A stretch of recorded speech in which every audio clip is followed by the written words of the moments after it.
Hi everyone. I'm always saying on this channel that the only way we are going to change anything with the politics in the UK or the US and any country really is by people power.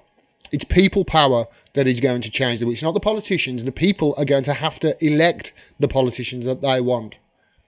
It's going to have to be a huge political revolution and a media revolution as well to change the situation in the West, in the countries, especially with regards to foreign policy. So it's really good when I see a story like this: Amazon raises minimum wage for UK and US workers today in the media.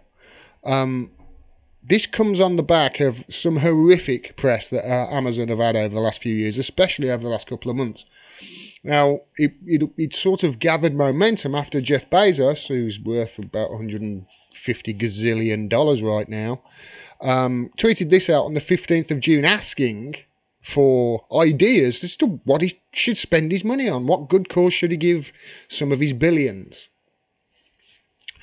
Not surprisingly, some of the most quoted response to that thread, and I've had a look on Twitter and other people have retweeted with the same general thought: pay your workers a decent living wage.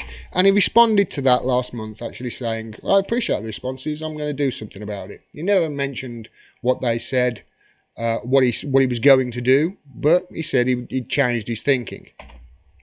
Now, this all comes at the time when Bernie Sanders really has his bee in his body over at Amazon. Now, bear in mind, Bernie Sanders has just spearheaded a movement to actually get Disney to pay their employees $15 minimum wage, and he started doing the same thing with Amazon as well, and people started jumping up and down and they held all sorts of rallies, and people started getting mad because it turned out that Amazon treats its employees terribly. You may remember a report a few years ago where one Amazon warehouse didn't install or didn't turn the air conditioning on or install air conditioning because it was actually cheaper to just station ambulances outside and rush people to hospital if they got ill. And now there were other reports. Bernie Sanders tweeted this out of a video of an undercover reporter in a UK warehouse who was finding bottles of urine in the warehouse because people were afraid to go to the toilet, because if they spent the 5 minutes going to the toilet during their shift, they would get warnings and dock pay as a result. It was one of many. He's done lots over the last couple of months, Bernie Sanders had, and he really has been railing against them. Some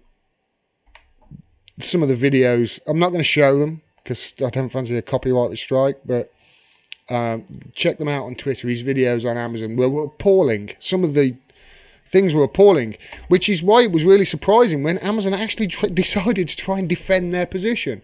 This is what Engadget wrote about what Amazon has said in their blog post. They said in a blog post published today, Amazon said that the senator was making inaccurate and misleading accusations about the company's practices. No, he wasn't. He wasn't. They are bad. Quote, in addition to highly competitive wages and a climate-controlled, safe workplace, Amazon provides employees with a comprehensive benefit package, including health insurance, disability insurance, retirement savings plans, and a company stock. The minimum wage in the US before this for Amazon was $7.50.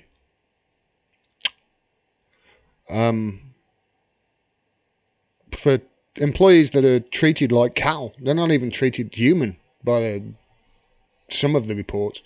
They went on to say there that Amazon said, oh, we're great, we're wonderful, look at what we do. And obviously you don't want to do that. The gloves are off, and Bernie Sanders responded with a series of scathing tweets and articles and was really railing against them. So they've been under a lot of pressure, Bezos and Amazon have. There's been a lot of bad stories about them, and people pressure have changed things. Because this is from The Guardian today. Amazon raises minimum wage for US and UK employees. Company says it has listened to its critics as it increases United States rate to $15, which is what Bernie campaigns upon, a fight for 15, and the UK to £9.50. I think it's £10.50 inside London. Article says, as Amazon has raised its minimum wage for British and American workers in a major milestone for campaigners pushing for pay increases to tackle rising levels of poverty and inequality. There's been a lot of talk of people, protesting against the minimum wage in the US and saying it needs to raise. If you actually look at 1970s production levels, wages haven't gone up in line with production, and if they had, the minimum wage would be over $22 an hour in the US now. If it had gone up in proportion with production, that's how much money has been shifted towards the top 1% in the last 30, 40 years of neoliberalism. This article continues.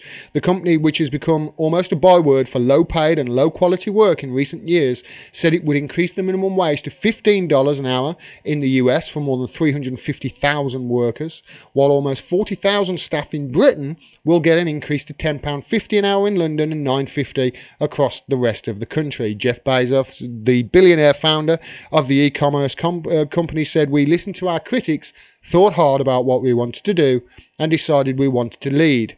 We're excited about this change and encourage our competitors and other large employees to join us." Lifting the wage for its workers, designed to tackle the firm's critics head-on, means Amazon UK will pay more than the current national minimum wage of $7.83 for its workers over the age of 25. The new rate is also higher than the level recommended by the Living Wage Foundation of $8.75 or $10.20 in London. I wanted to do a video highlighting this, and I wanted to do a video praising Bernie Sanders because he has definitely been the loudest voice in the US, railing against Amazon's terrible working conditions and the fact that they are paid a pittance. Brilliant. This is what people power does. This is why when people say, "Oh, I'm not political," they need to get their heads out their ass. Because if you want anything done in this world, anything, if you want to change in anything, then guess what? You're going to need to get political. And even saying, "I'm not a political person," that's a political statement. That's a political statement. You are politically saying, "I don't care about the world and I don't care about anything." If you want your pothole fixed outside, that's politics. You want your street lamp fixed outside, that's politics. Everything is politics. We need to get more involved and we need to get more active, because when we do, and we put pressure on the people who are, especially at the top, who are taking advantage of the workers and then keeping all the profits and not paying tax on them, it makes them change their ways. This is a great story. I really wanted to do a video on this just to say, well done everybody who has been fighting for this fight for 15, and everybody who's put pressure on Bezos, and everybody who replied and said, "Bezos, pay your workers a living wage, you SOB." And well done to Bernie Sanders, because you can see why he's such a threat to the establishment in America. Just well done everybody involved, and hopefully now those 40,000 workers in the UK and 350,000 in the US, their lives will become better. It does include, all of this does, in temporary workers as well. So, and I'm assuming here agency workers are in with it as well, but I will check that out. Great stuff. Great. Good to do a video with some good news for a change. Now let's start on some of the other bigger companies that need to raise their minimum wage as well, shall we? If you like this video and you want to see more, please subscribe and click the bell below. Independent voices like mine are being censored across all social media platforms by large tech companies at the behest of governments who don't like the fact that people like me are out there getting more popular, telling the truth and ruining their propaganda. Unfortunately, they come after us monetarily as well, so we have to rely on our audience to fund our work. So if you can support independent media, do so. I've left a link to my Patreon down below, and you can sign up to it for as little as $1 a month, and every dollar helps. I cannot stress that enough. Thanks very much for your support. Until next time, peace and take care.